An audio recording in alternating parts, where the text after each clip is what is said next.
Muy bien, ahora vamos a hablar del Día Mundial sin Tabaco. Hoy se conmemora este día importante para la sociedad. ¿Por qué? Porque se apunta justamente a que las personas dejen esta adicción que tiene que ver con el consumo del cigarrillo. Para hablar acerca de esto tenemos un especialista.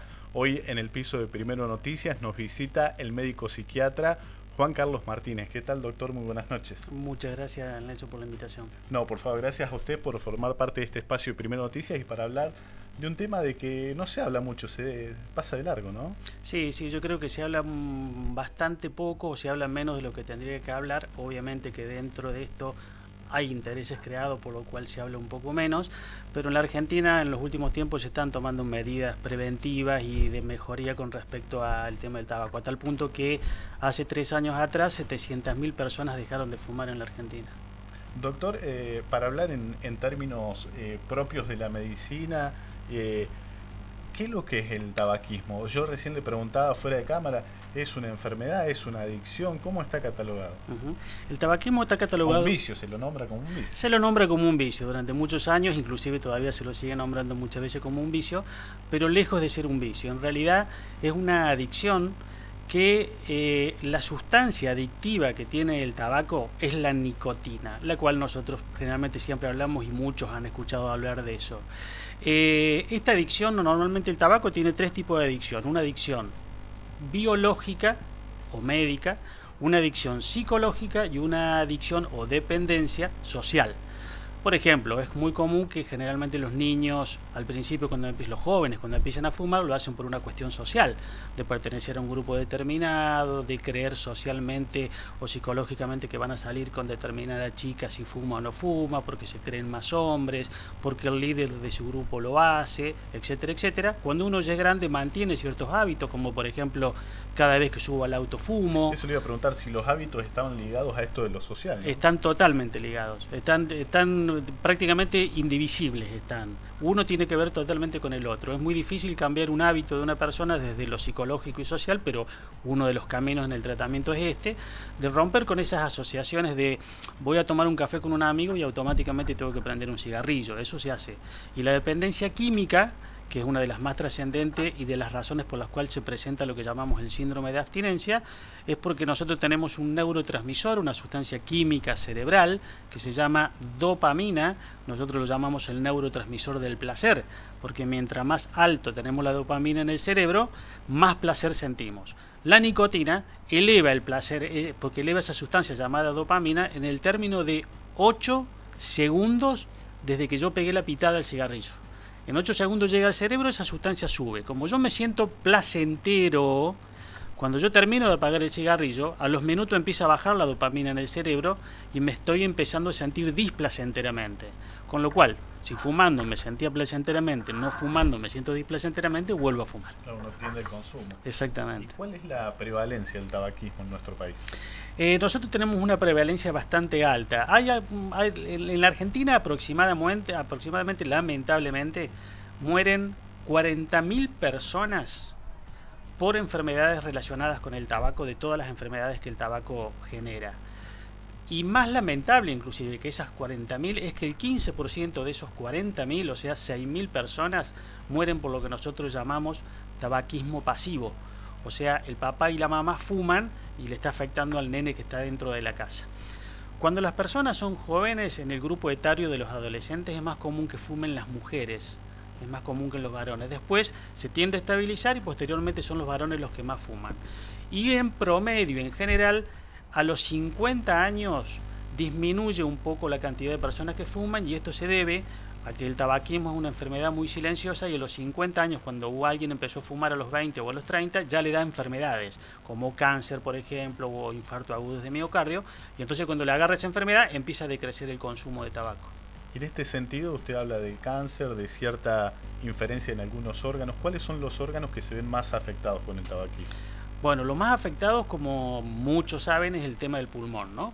Yo siempre digo que el pulmón, el 85% de los cánceres de pulmón se deben y están asociados al tabaquismo. Hay un 15% que no, porque siempre está aquel que dice, yo tengo un amigo que murió de cáncer de pulmón y no fumaba nunca. Nunca fumó, o de algo me tengo que morir. Exacto, la otra, sí. Exactamente, es un mecanismo defensivo psicológico.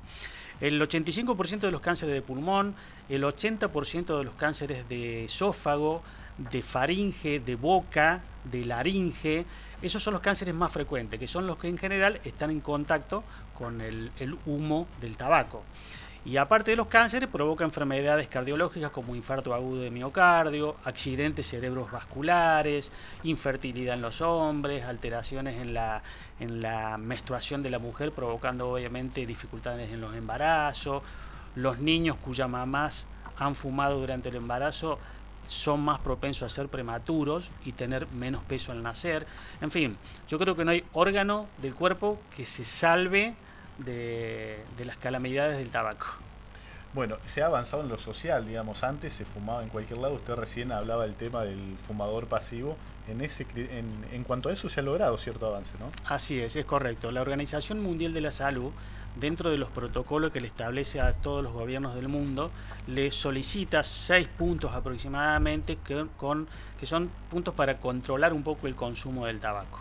Uno de ellos, por ejemplo, es el de los lugares o los espacios de 100% libre de humo de tabaco, con lo cual protege al no fumador. Esa es una de las medidas correctas que se han tomado. Otra de las medidas correctas que se han tomado recomendadas por la Organización Mundial de la Salud es el aumento del impuesto al tabaco. Hay países en donde el precio del tabaco que se vende en el mercado, más del 80% es impuesto.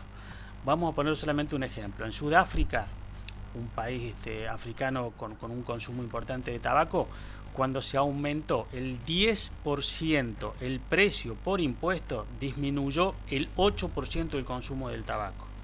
Y lo otro que normalmente tienen que hacer los países, obviamente, no solamente proteger a aquellas personas que no fuman, sino que a aquellos fumadores que desean dejar de fumar, le tienen que presentar todas las posibilidades y opciones, es decir, lugares sanitarios para decir, bueno, si quiero dejar de fumar, ¿a dónde asisto, no? Doctor, bueno, sobre eso queríamos. Hablamos de la problemática, de cuáles son las consecuencias, cómo hacemos para dejar de fumar en el caso de que una persona quiera dejar de fumar. ¿Es factible cumplir con esa meta? Sí, es muy factible. Sí, nosotros tenemos que decir que las adicciones lo que tienen son las posibilidades de recaídas. En promedio se calcula que aquel paciente que deja de fumar o que consigue dejar de fumar lo ha intentado 7 veces antes. Con lo cual yo siempre insto que aquella persona que intenta dejar de fumar, en realidad no lo tiene que tomar como un fracaso, tiene que tomarlo como un éxito, porque en realidad sabe una forma más que no le sirve para dejar de fumar. Con lo cual en algún momento va a llegar a cumplir con ese objetivo. Los tratamientos obviamente para dejar de fumar son varios. Desde el punto de vista biológico, como dijimos recién, la dependencia era biológica, psicológica y social. Desde el punto de vista biológico nosotros tenemos, en primer lugar, medicamentos que son aprobados por la FDA, que es la organización de los medicamentos, la que controla los medicamentos en los Estados Unidos y de ahí al resto del mundo. Estos dos medicamentos normalmente son medicamentos que elevan esta dopamina de la cual yo hablaba. Otro de los tratamientos son las cuestiones psicoterapéuticas, el apoyo psicológico que el paciente necesita, los cambios conductuales, la acupuntura, el tratamiento láser, los parches nicotínicos, o sea, lo que se llaman los reemplazos nicotínicos, que hay parches, pastillas, chicles, etcétera, etcétera. Todos estos tratamientos tienen sus pros, sus contras, sus beneficios y sus probabilidades de éxito. Y después, por supuesto, el acompañamiento psicoterapéutico y los cambios sociológicos, es decir, cambiar el hábito. El mal hábito que nosotros hemos adquirido por un buen hábito forma parte del tratamiento final para dejar de fumar. Bien, da para hablar mucho, doctor. Muchísimo. Pero bueno, le agradecemos esta visita y ojalá en una próxima visita nos pueda ampliar más acerca de justamente esto que tiene que ver con el tratamiento. Cómo no, a su disposición, y muchas gracias por invitarnos. Muchísimas gracias, muy amable. A ustedes. Muy bien, nosotros marcamos una nueva pausa y enseguida seguimos compartiendo más información en esta edición nocturna de Primero Noticias.